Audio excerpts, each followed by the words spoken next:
وتعالى عن الأشباه والأمثال.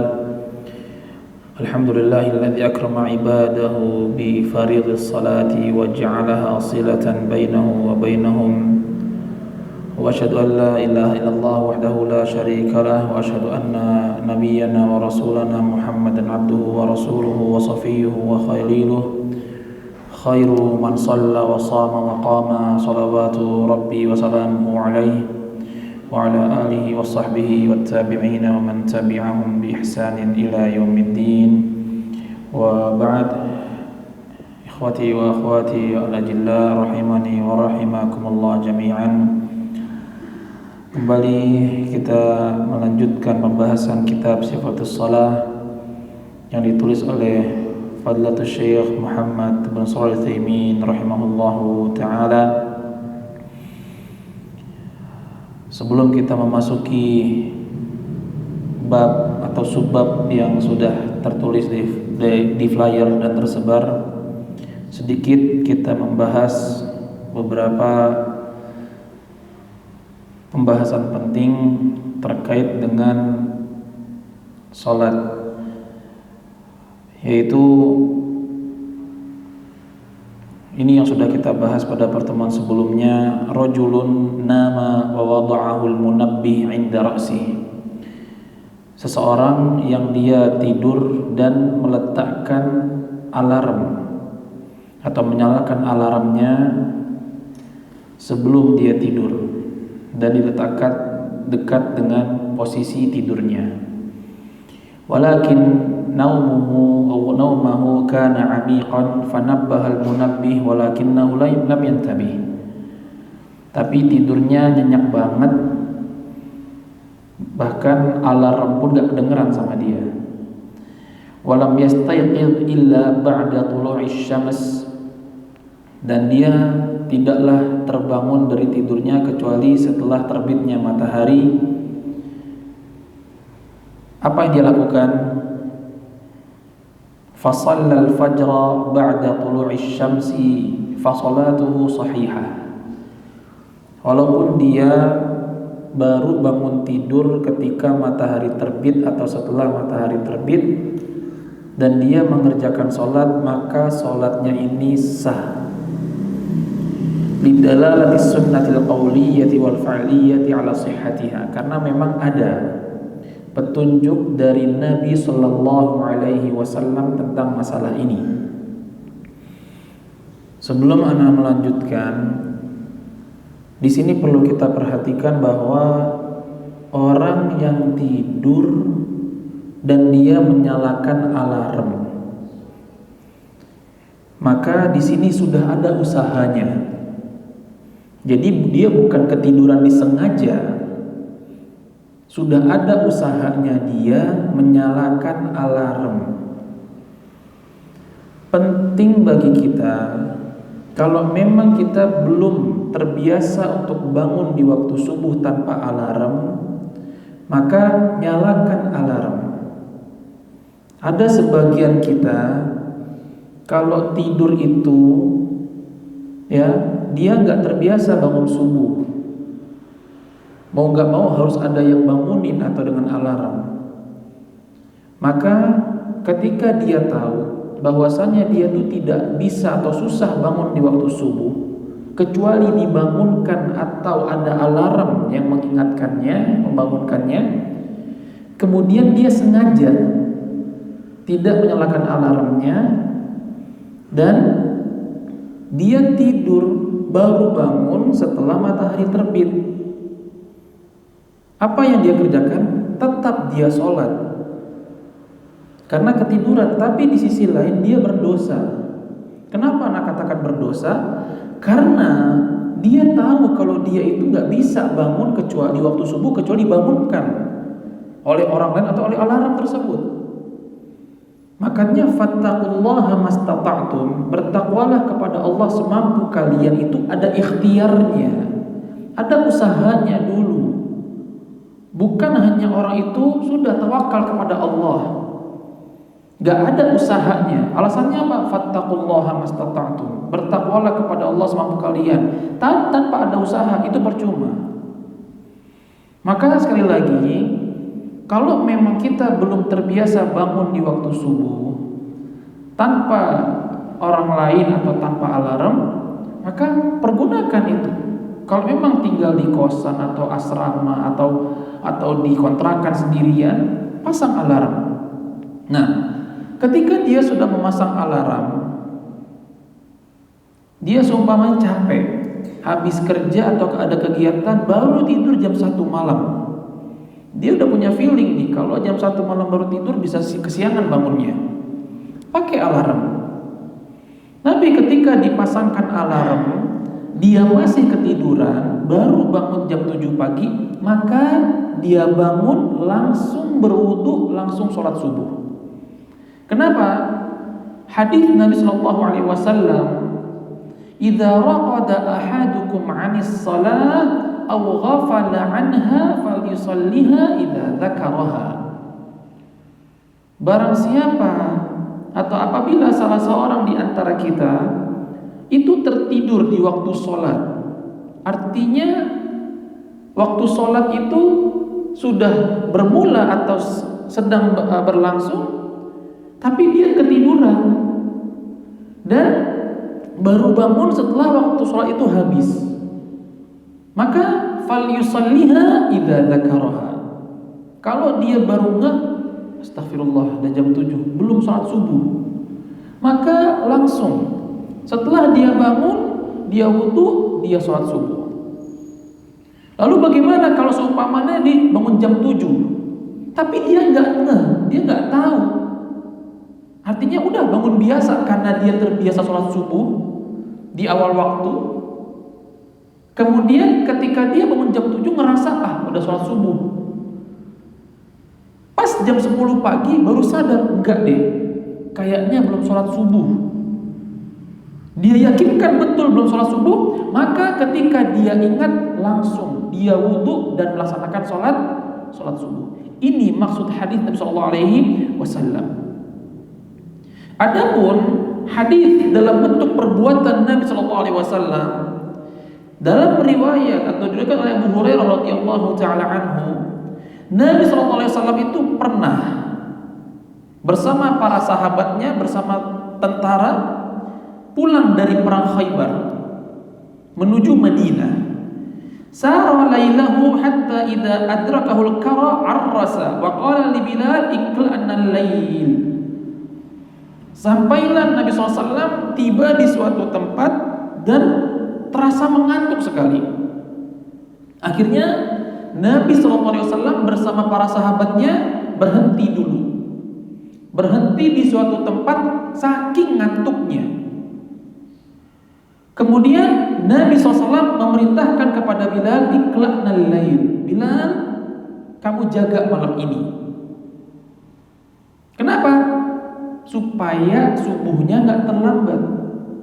Nabi SAW itu memerintahkan kepada Bilal supaya beliau tidak tidur terlalu lama. Beliau berjaga radhiyallahu ta'ala anhu sehingga mereka bisa sholat subuh di waktu subuh. Fasalla Bilalun ma qaddira lah. Maka Bilal pun supaya tetap terjaga, beliau radhiyallahu ta'ala anhu Salat semampu beliau, salat malam. Wa nama Rasulullah sallallahu alaihi wasallam wa ashabu. Dan Nabi SAW bersama para sahabatnya akhirnya tertidur. Falamma taqarabal fajr, ketika sudah masuk waktu fajar atau mendekati waktu subuh, istanada Bilal ila rahilatihi muwajihal fajr. Maka Bilal pun bersender ke tunggangannya menghadap ke arah fajar, menghadap ke arah terbitnya fajar. Supaya apa? Supaya ketika fajar kelihatan terbit langsung adzan. Adzan apa? Adzan subuh. Dulu masih mungkin, yang pernah saya sampaikan. Sekarang kita hampir tidak mungkin, mustahil untuk melihat fajar shadiq. Kenapa? Banyak cahaya. Dulu mungkin karena sangat-sangat minim cahaya itu. Dulu penerangan pakai obor, pakai api. Tidak ada seperti sekarang LED lah dan sebagainya. Dan Bilal pun ketika tahu wah sudah mendekati waktu fajar, beliau pun bersandar ke tunggangannya menghadap ke arah terbitnya fajar. Faghalabat Bilalan 'ainahu wa huwa mustanidun ila rahilati. Ternyata Bilal pun ketiduran. Ya, udah nyender ke tunggangannya tidur. Manusia biasa. Udah capek kan, baru habis perang, capek. Safarnya panjang pula. Nah, falam yastayqil Rasulullah sallallahu alaihi wasallam wala Bilal wala ahadun min ashabi. Dan tidak ada satu orang pun, tidak ada satu orang pun yang terbangun. Nabi SAW gak bangun, Bilal pun gak bangun, para sahabat juga gak ada yang bangun. Subhanallah, terjadi ini di zaman Nabi SAW. Tapi begitulah Allah Subhanahu wa ta'ala mentakdirkan kondisi tersebut supaya jadi ibrah buat kita. Allah takdirkan semua tertidur, sehingga ini menjadi bukti bahwa mereka pun juga pernah ketiduran. Nah, di sini juga penting bagi kita. Kalau kita ini camping contohnya, pergi bersama teman-teman ke suatu tempat, satu daerah, itu jangan semuanya tidur. Sebagian-sebagian, ya, sebagian tidur, sebagian bangun. Ya contohlah, kalau kita safar menggunakan mobil, ada 2 sopir, kira-kira itu dua-duanya sama-sama bangun atau sama-sama tidur, atau satu bangun satu tidur? Satu bangun satu tidur. Jangan dua-duanya bangun, akhirnya apa? Ngapain gantian? Toh juga ntar dua-duanya tidur bareng di waktu yang sama. Harus dibuat strategi seperti itu. Kenapa? Sekali lagi, khususnya masalah sholat. Jangan nanti jangan sengaja, Nabi aja sama para sahabat ketiduran kok. Jangan. Nabi udah merintahkan Bilal, kamu jaga malam ini. Kenapa? Supaya nanti kalau waktu subuh sudah masuk kamu azan. Nabi SAW sudah memerintahkan Bilal. Nah ini penting nih kalau kita mau safar atau mau ada kegiatan di luar kayak camping lah, hiking lah. Itu penting bagi ra'isus safar, ketua safar. Nih sedikit ilmu juga. Kalau kita dalam perjalanan jauh, kalau keluarga sih mungkin jelas suaminya ketuanya. Tapi kalau kita sama teman-teman, kita safar, bahkan naik gunung sekalipun, harus ada satu orang yang ditunjuk untuk menjadi ketua safarnya. Karena apa? Dia yang bertanggung jawab. Ana itu pernah safar waktu dulu di Pari. Kita safar ke Blitar. Nah, sebenarnya ada orang yang lebih dituakan di situ. Tapi qadarullah waktu itu dia nggak nginep, langsung pulang. Akhirnya Ana sama teman-teman, dan mau nggak mau Ana lah yang menjadi ketua safar mereka. Apa gunanya? Ya gunanya ketua itu apa? Memperhatikan, mengawasi, dan khususnya apa? Waktu sholat. Jadi waktu itu kita jalan-jalan ke pantai, namanya Pantai Rondo Mayit kalau tidak salah. Itu pantai dari ujung ke ujung gak ada orang, kita doang. Kita sampai mendaki bukit, terus turun, dan kita di pinggir pantai, alhamdulillah cerah. Kita akhirnya bawa 2 galon air minum. Nah, ketika waktu maghrib masuk, teman-teman pada kebingungan. Kenapa? Bang, gimana cara wudunya? Soalnya kalau wudu pakai air galon, kita nggak bisa minum. Kampung itu jauh banget, gelap sama sekali. kampung itu jauh. Kita aja mendaki bukit aja tuh mungkin hampir setengah jam. Gimana caranya?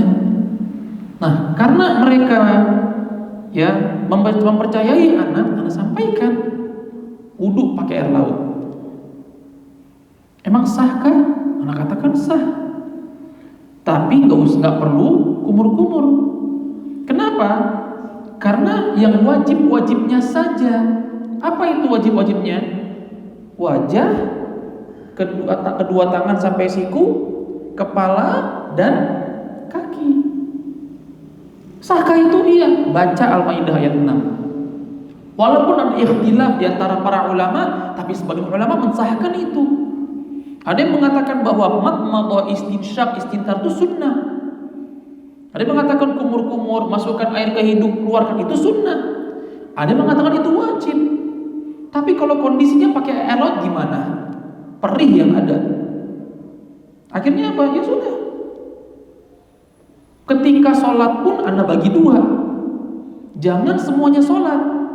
Karena kita nggak tahu itu di alam bebas. Kita nggak tahu apakah ada hewan berbahaya atau la qadarullah ada pencuri atau maling, kita nggak tahu itu. Anda suruh bikin dua jamaah, sholat dulu mereka. Setelah mereka sholat baru Anda sholat. Malam pun juga sama. Malam itu Anda minta kepada mereka dibagi 2 shift. Supaya apa? Ada yang menjaga. Jadi sebagian tidur, sebagian bangun. Dan waktu subuh pun juga sama. Di waktu subuh juga sama.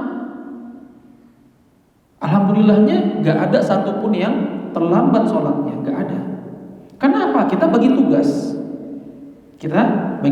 Nah, jadi sekali lagi sangat penting bagi kita ketika kita melakukan safar dengan siapapun harus ada yang ditunjuk sebagai ketua safar. Pernah juga Anda safar ke Malang bersama teman-teman dan kita sampai jam 2 siang di Malang. Karena kita safar, maka Anda sebagai ketua safar pun Anda bilang sholat dulu, pesan makanan habis itu sholat. Karena apa?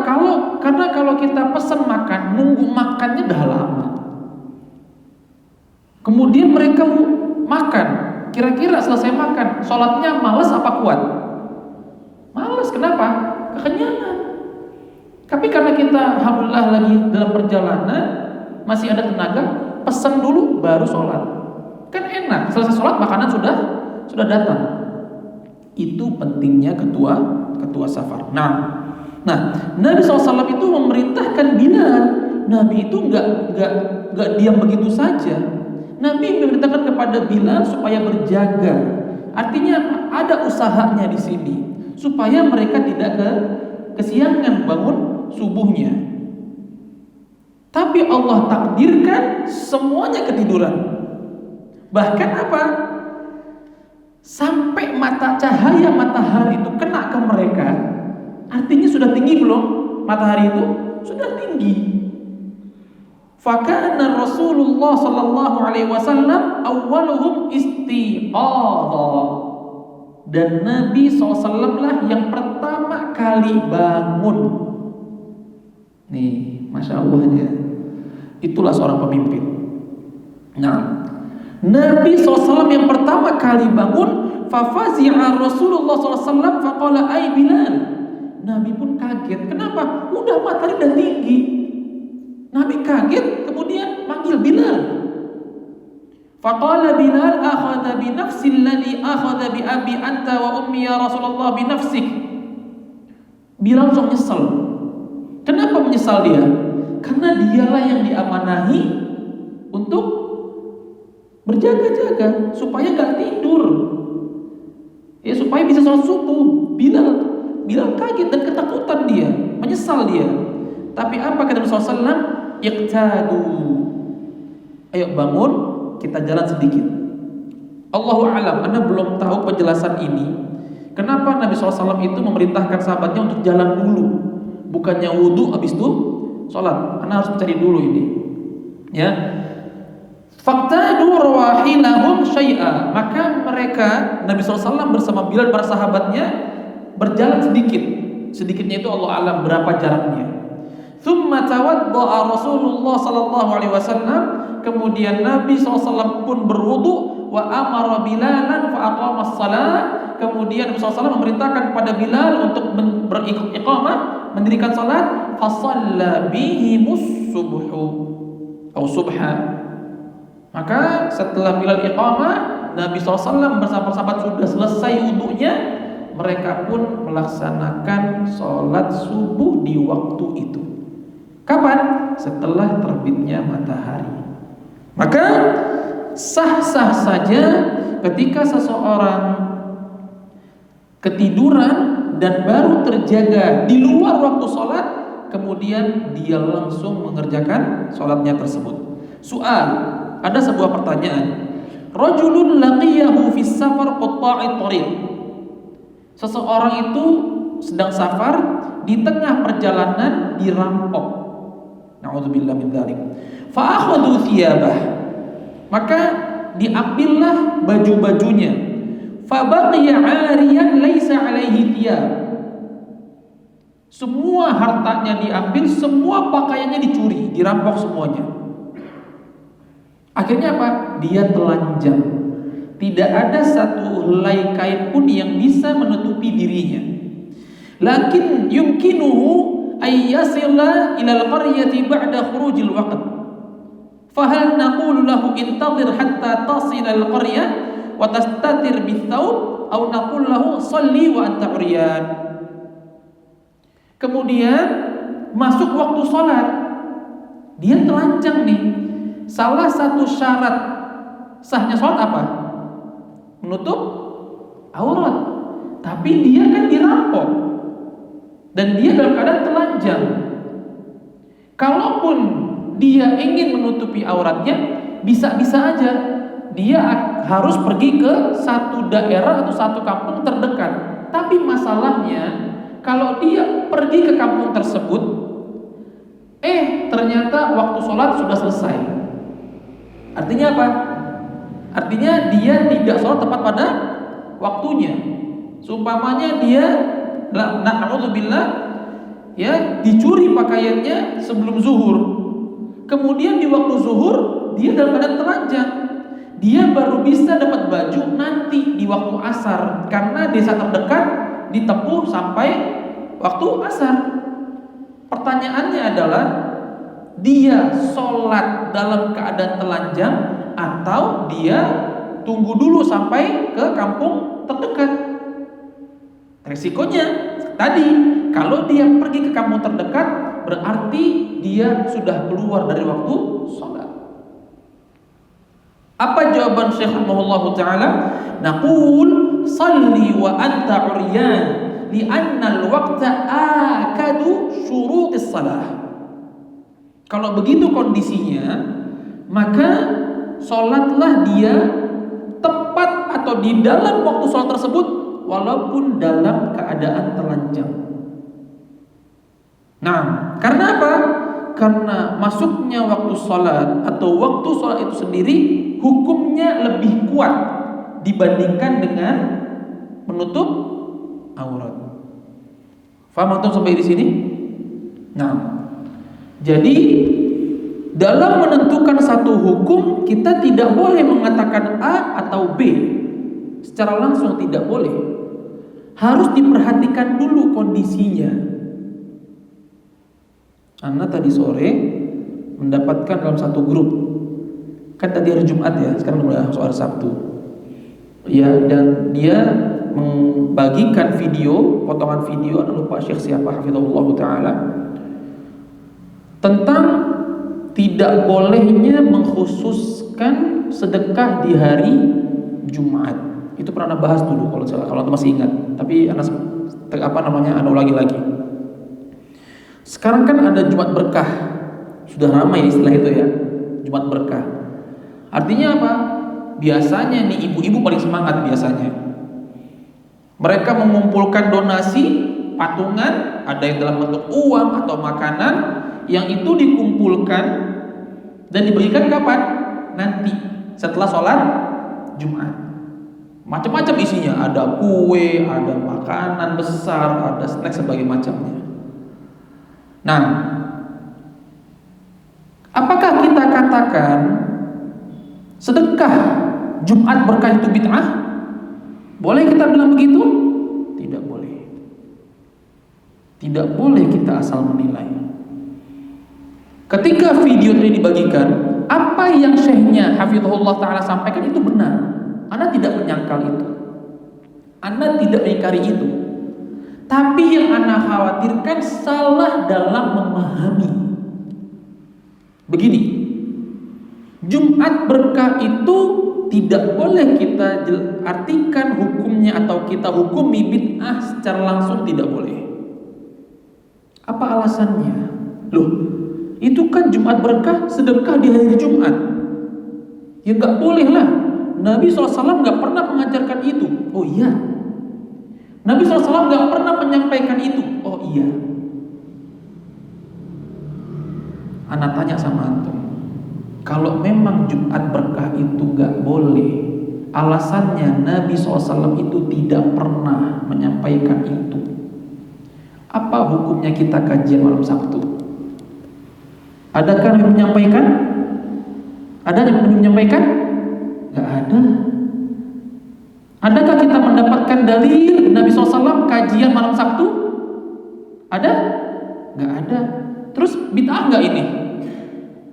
Bid'ah gak ini? Enggak. Maka Anda jelaskan di grup itu, yang tidak boleh adalah mengkhususkan hukumnya, bahwasanya sedekah di hari Jumat hukumnya sunnah, itu yang tidak boleh.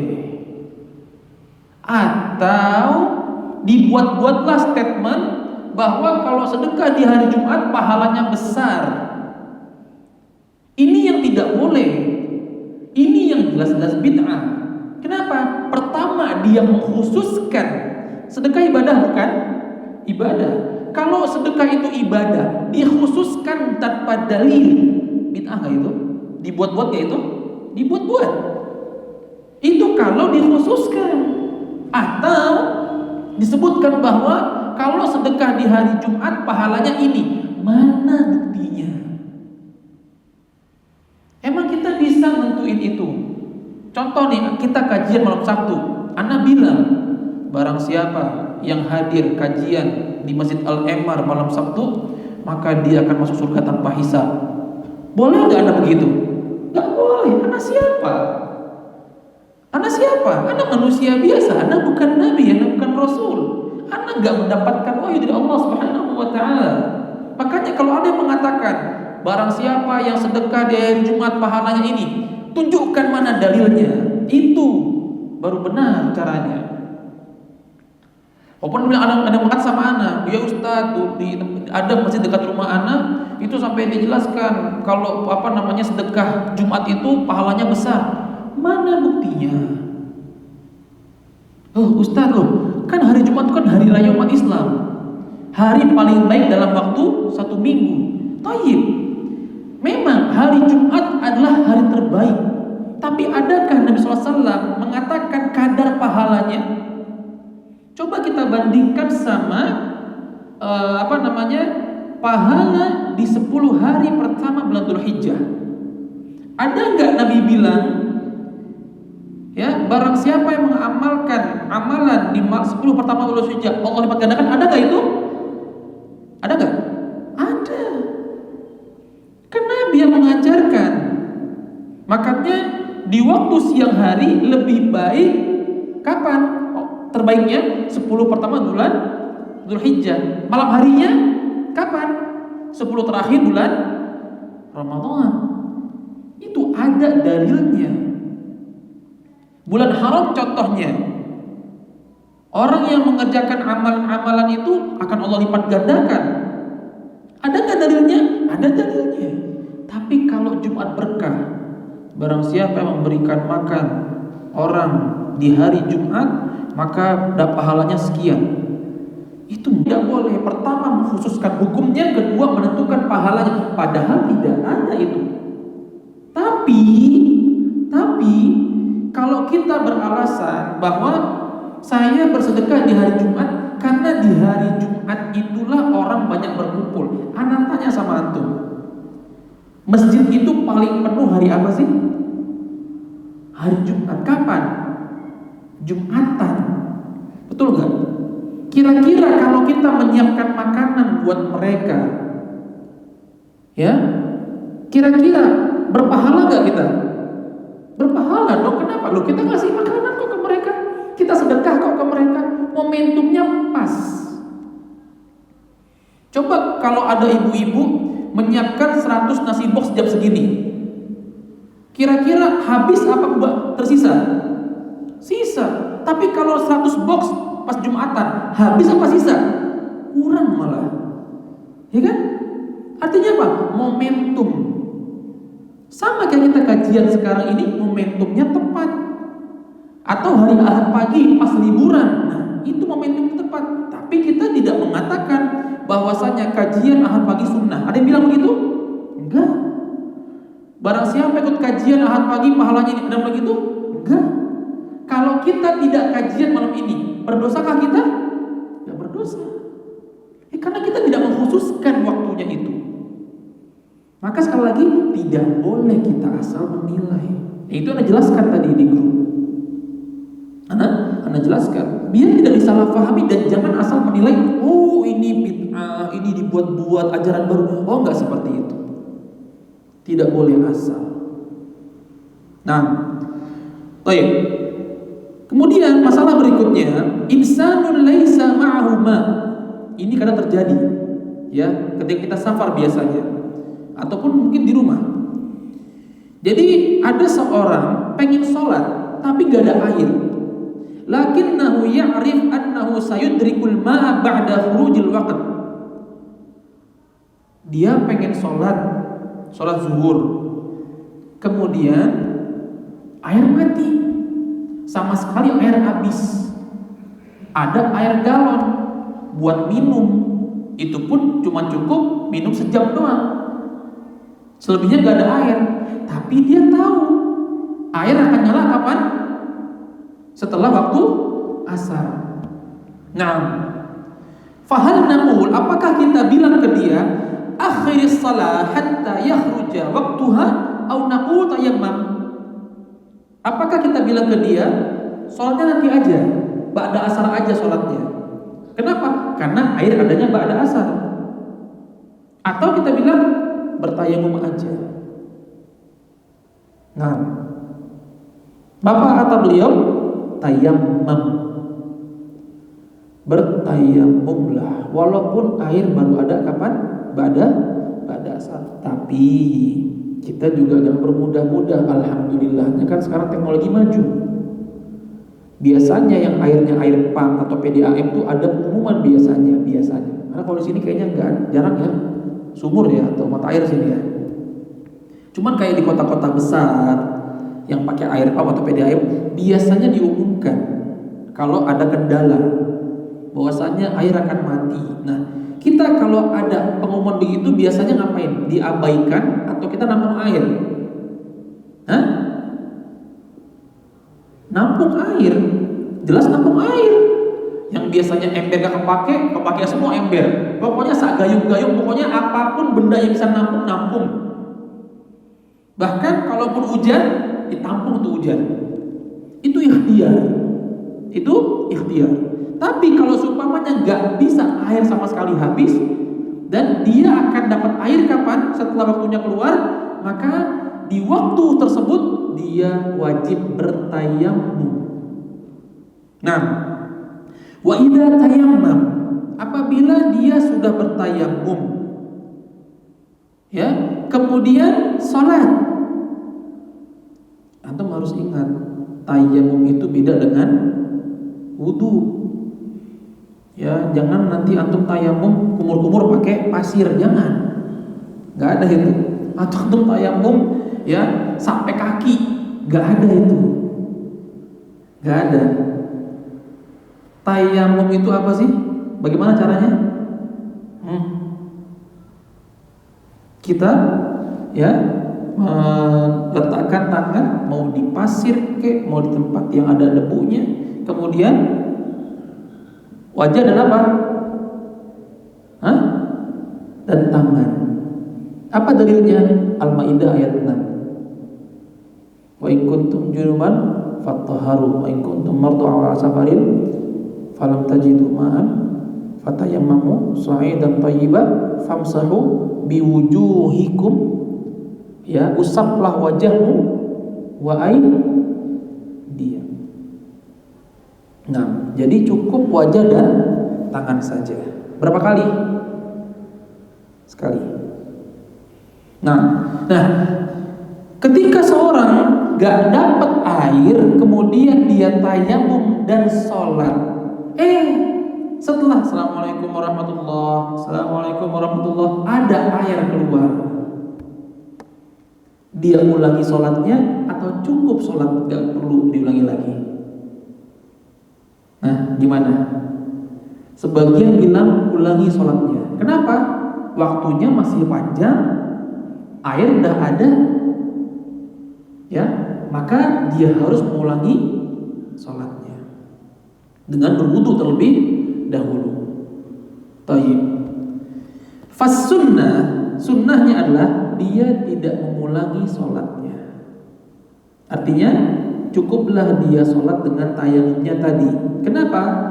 Hadis dari Abu Sa'id Al-Khudri radhiyallahu taala anhu, beliau mengatakan kharaja rajulani fi safar. Ada dua orang sahabat Rasulullah SAW yang safar, ya.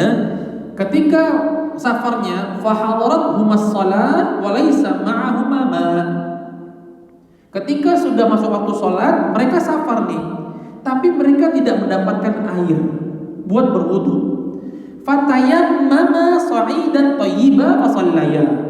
Maka mereka pun bertayamum kemudian sholat. Tsumma wajadal ma' ba'du fil waqt.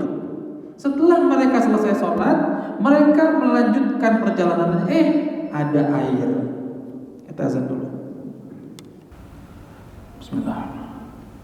Kemudian ketika mereka, para sahabat ini yang sudah bertayamum dan sudah mengerjakan sholat, mendapati air, maka ada perbedaan pendapat di antara mereka.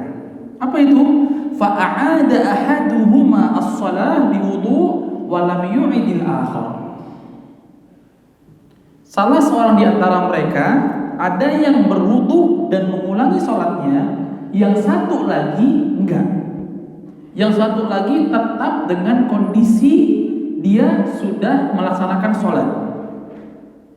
Ini jelas nih, dua perbedaan yang sangat kuat. Tsumma ataya Rasulullah sallallahu alaihi wasallam fadzakara dzalik.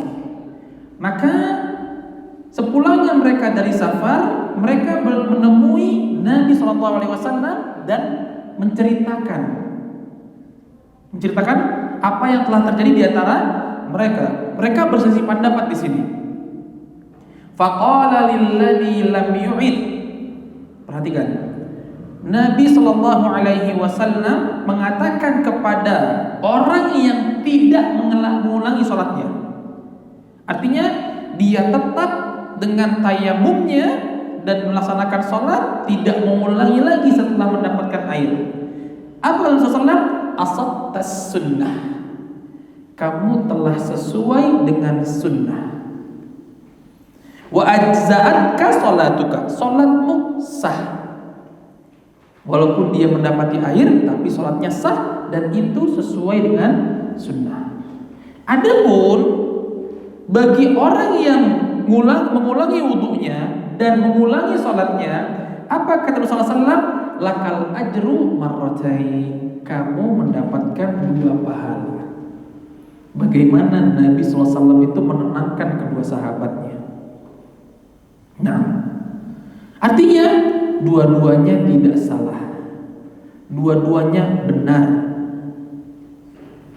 Tapi yang tidak mengulangi sholat apa? Sudah sesuai dengan sunnah. Yang mengulangi sholatnya, dia mendapatkan pahala dua kali. Nah ini sangat jelas, ya. sangat jelas sekali bagaimana posisi kita kalau kita mau sholat tapi tidak ada air. Toib. Tapi kalau seumpamanya ada pengumuman air akan berhenti karena ada masalah, nanti baru keluar lagi jam 2. Baru lagi jam 2 airnya. Apakah dia menunggu air keluar atau sholat di awal waktu? Ini pun kalau kita tanyakan kepada para ulama, mereka berselisih pendapat. Kenapa? Yang satu mengatakan sholat di awal waktu, karena itu wajib. Yang mengatakan tidak. Tidak. Kapan sholatnya? Nanti jam 2. Kalau Ana milih yang di awal waktu. Kenapa? Belum tentu airnya nyala. Belum tentu. Jadi ya sangat penting bagi kita untuk mempersiapkan. Jadi kalau kita mau safar, kalau kita sekarang kan enak ya, bisa bawa mobil. Ya persiapkan air yang banyak. Kalau safar kita seumpamanya 8 jam, kita siapin aja lah 1-2 kardus air. Paling tidak apa? Kalau nanti suatu tempat kita sholat gak ada airnya, kita bisa pakai air tersebut. Baik, Allah Ta'ala bishawab. Nah, kemudian kita masuk kepada kaji kita, udah mau selesai ya. Asy-syartu ats-tsani, syarat kedua sahnya sholat, at-taharatu minal hadathil asghar wal hadathil akbar. Nah, suci dari hadas kecil dan hadas besar. Ana ingin mengingatkan kembali, tapi insya Allah udah pada paham. Tapi sebagian ada yang salah paham. Insya Allah bukan kita. Masih ada di antara kita yang belum bisa membedakan antara hadas kecil dan hadas besar. Bagaimana? Maaf, ada yang mengatakan BAK itu hadas kecil, BAB hadas besar. Itu salah. BAB dan BAK itu hadas kecil.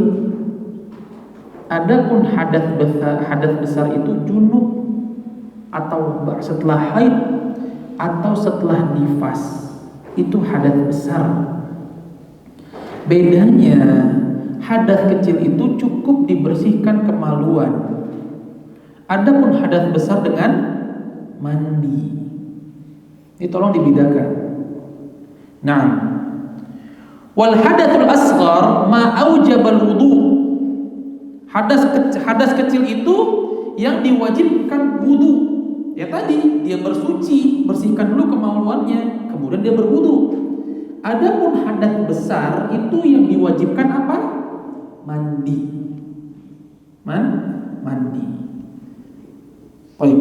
Di qaulin Nabi sallallahu alaihi wasallam, Nabi sallallahu bersabda, la tuqbalu salatun bi ghairi tuhur.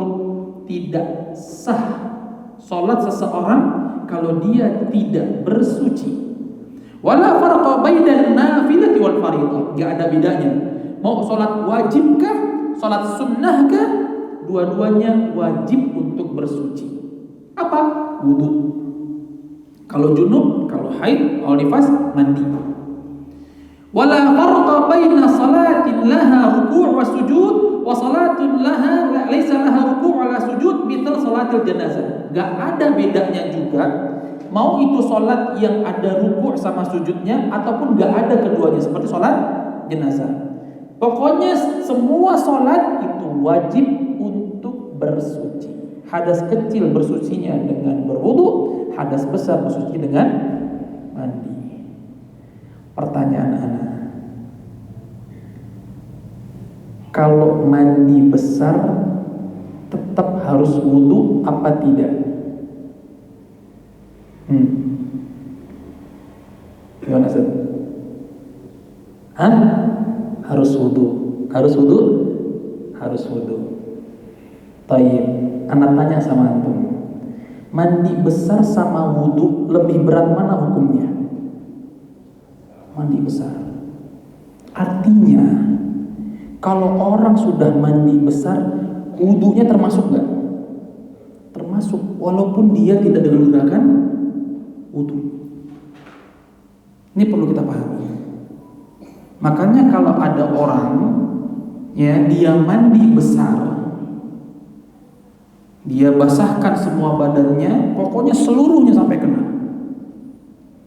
Kemudian dia sholat, sahkah sholatnya? Sah. Karena hukum mandi besar lebih tinggi, lebih mencakup keseluruhan dibandingkan dengan wudu itu sendiri. Baik, paham sampai sini? Walaupun ada hadis Nabi SAW yang menjelaskan tata cara mandi junub, ada nggak itu? Ya, seperti dibasahi dulu, ya kemudian apa? Dia berwudu dulu. Kecuali apa? Kakinya. Kakinya kapan? Nanti setelah dia berwudu dengan wudu seperti biasa sampai ke rambutnya dan ke telinganya, dia mandi. Dia basahi seluruh badannya, kemudian setelah itu sebelum selesai mandi itu dia cuci kakinya. Itu kan tata caranya kan? Nah, ada sebagian enggak. Lain lagi tata emang itu selama masih diajarkan oleh Nabi SAW itu sah-sah saja. Tapi Ustaz, anak mandi nggak pakai tata cara begitu. Yang penting udah niat, kemudian jebur semua dibasahin. Terus anak sholat, sah nggak sholatnya? Sah sholatnya. Makanya yang membedakan antara mandi besar dan mandi biasa apa? Yang bedain? Apa satu bedain? Hah? Niatnya. Jadi orang kalau dia mandi tapi nggak diniatin dari awal mandi besar, mandi apa jadinya? Mandi biasa. Nawaitu nggak perlu lah. Emang ada nawaitu? Nawaitu aftasil nggak ada. Pokoknya kita udah tahu aja kalau mau kamar mandi, mau mandi besar, udah mandi besar itu sudah niat belum? Sudah niat. Sudah niat. Makanya ketika orang itu bangun tidur, seumpamanya dia junub, ya, udah masuk kamar mandi, dia sudah niatkan mandi besar, kemudian dia mandi dan seluruh bagian tubuhnya, walaupun di sela-sela terkecil, semuanya harus kena air. Tidak boleh ada satu bagian pun yang tidak terkena air. Semua, maaf, sampai selangkangan pun harus kena air. Rambut-rambut ini harus kena air. Kulit-kulit ini kepala harus kena air. Namanya mandi besar, seluruh tubuhnya harus kena air. Makanya orang tatoan itu mau taruh mana tatonya tetap nggak bisa. Kenapa? Bagian tatonya nggak terkena air atau tidak menyerap air. Bukan berarti Ustadz karena kontemporer boleh, enggak begitu. Ya tetap tato itu nggak boleh. Nah jadi kita perhatikan bahwa mandi junub itu bukan hanya niatnya saja. Ketika mandinya seluruh bagian tubuh kita seluruhnya. Bahkan rambutnya kalau lebat itu di sela-sela begini air terus kena. Nah, bolehkah mandi junub tanpa sabun? Boleh. Karena bukan sabun jadi hukum. Apa jadi hukum? Airnya. Nah, pertanyaannya Ustaz, ketika mandi junub nih, di tengah-tengah mandi dia BAK, buang air kecil, boleh nggak setelah dia itu selesai mandi sholat? Enggak. Yang anak baca fatwa beberapa ulama, kalau seorang itu di tengah-tengah mandi junubnya dia buang air kecil, maka setelah dia mandi junub dia harus berwudu lagi. Nah, jadi ya boleh saja seseorang itu ya mandi besar di tengah-tengahnya atau di waktu dia mandi tidak buang air kecil atau buang air besar, ya tidak ada yang membatalkan itu. Kemudian dia sholat setelahnya tanpa berwudu, itu hukumnya boleh. Wallahu ta'ala alam bisawab. Ya, ini adalah kaji yang bisa kita bahas pada malam hari ini. Insyaallah kita akan lanjutkan. Ya, syarat yang ketiga, ijtinab an-najasah, menghindari najis. Wallahu ta'ala alam bisawab. Ada pertanyaan? Mungkin satu aja. Ada pertanyaan? Tafadhol. Enggak ada? Cukup insyaallah. Ada pertanyaan di situ? Enggak ada. Baik, sekali lagi jazakumullahu khairan kepada para ikhwan dan akhwat sekalian. Insyaallah pekan depan kita akan membahas syarat yang ketiga, yaitu menghindari najis ya, dan ada beberapa hal penting juga yang perlu kita bahas, khususnya dengan beberapa kondisi yang dianggap itu najis. Contohnya, kalau seumpamanya nih kita keluar masjid ini, kan ada paving block ya. Kalau kita nggak pakai sendal di paving block itu, kemudian kita masuk lagi sholat, sahkah sholat kita? Ya, sebagian mengatakan tidak sah. Karena apa? Khawatir ada najisnya. Bagaimana dengan air banjir? Ya, bagaimana banjir? Apakah banjir itu najis? Insya Allah akan kita bahas pada pertemuan Jumat malam pekan depan. Jazakumullahu khairan. Kita cukupkan dengan kafaratul majlis. Subhanakallahumma wa bihamdika asyhadu an la ilaha illa anta astaghfiruka wa atubu ilaik. Wassalamualaikum warahmatullahi wabarakatuh.